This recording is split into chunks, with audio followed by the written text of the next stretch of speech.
Assalamualaikum warahmatullahi wabarakatuh. Selamat siang ya teman-teman semua dimanapun Anda berada. Semoga teman-teman semua masih dalam keadaan sehat walafiat dan masih dalam lindungannya Allah Subhanahu wa taala. Amin amin ya rabbal alamin. Oke ya teman-teman semua, di siang hari ini kita mendapatkan trouble lagi di motor CBR 150R teman-teman, yang mana motor ini beberapa hari yang lalu ataupun seminggu yang lalu sudah dilakukan perbaikan dengan melakukan perbaikan di area silinder kom dengan pergantian piston dan juga melakukan pergantian kain kopling ya teman-teman. Nah, setelah hari ini teman-teman, motor ini dibawa ke sini dengan keadaan motornya itu air radiatornya bocor teman-teman. Seperti video di depan tadi yang sudah saya tampilkan, yaitu air radiatornya itu sampai masuk ke dalam ruang bakar teman-teman.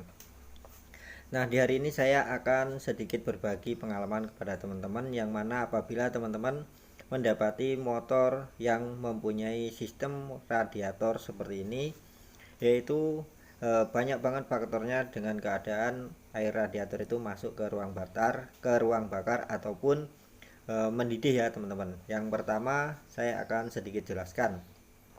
Permasalahannya yang seperti ini ya teman-teman, air radiator ataupun air kolanya masuk ke mesin.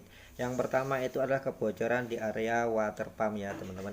Seal mechanical radiatornya itu sudah bocor sehingga airnya masuk ke dalam mesin ya teman-teman melalui seal ini ya teman-teman. Nah, di dalam ini ada seal mechanical radiatornya teman-teman. Nah, di sini harus kita lakukan pergantian.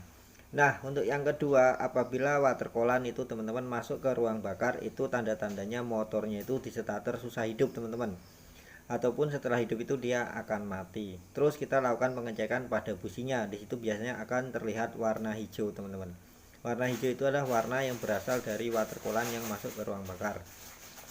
Nah, ini setelah kita lakukan pembongkaran ataupun pengecekan, teman-teman perhatikan ini untuk bagian silinder komnya sudah kita lakukan pengamplasan ya teman-teman, itu sudah terlihat bening putih. Tetapi untuk di bagian pistonnya ini tidak kita bersihkan ya teman-teman, karena ini pistonnya masih baru.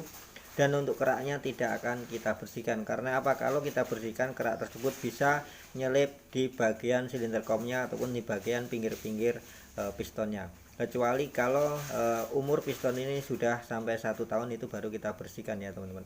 Ini diakibatkan karena air radiator yang masuk ke ruang bakar karena terjadi kebocoran di area perpak silinder headnya teman-teman. Nah, untuk perbaikannya teman-teman cukup scrap ataupun cukup amplas di atas kaca menggunakan amplas kasar, lalu di finishing menggunakan amplas yang halus ya teman-teman, agar rata teman-teman. Jadi apabila teman-teman itu belum tahu cara trik mengamplasnya, teman-teman boleh simak di video saya yang sebelumnya, itu sudah saya berikan tutorialnya cara pengamplasan yang baik dan bagus tanpa kita harus ke tukang bubut teman-teman. Kalau ke tukang bubut itu kita sedikit mengeluarkan biaya yang agak banyak ya teman-teman, tetapi kalau kita bisa melakukan pengamplasan sendiri di atas kaca, insya Allah modalnya cukup sedikit, dan kita juga bisa membantu si owner agar pengeluarannya sedikit ya teman-teman, jadi tidak terlalu boros. Jadi itu saja ya teman-teman, sedikit informasi yang bisa saya bagikan kepada teman-teman agar kita bisa sama-sama menjaga unit motornya. Tidak hanya mekanik saja yang menjaga ya teman-teman, intinya tetap jaga keadaan posisi air radiator di dalam tampungan dan juga di dalam radiatornya. Jangan sampai kekeringan ya teman-teman. Waktunya ganti air radiator ya diganti, waktunya menambah air radiator ya ditambah. Dan juga sering juga dilihat ataupun kita harus sering melihat-lihat apabila terjadi kebocoran, kita harus langsung melakukan perbaikan. Oke ya, semoga bermanfaat. Wassalamualaikum warahmatullahi wabarakatuh.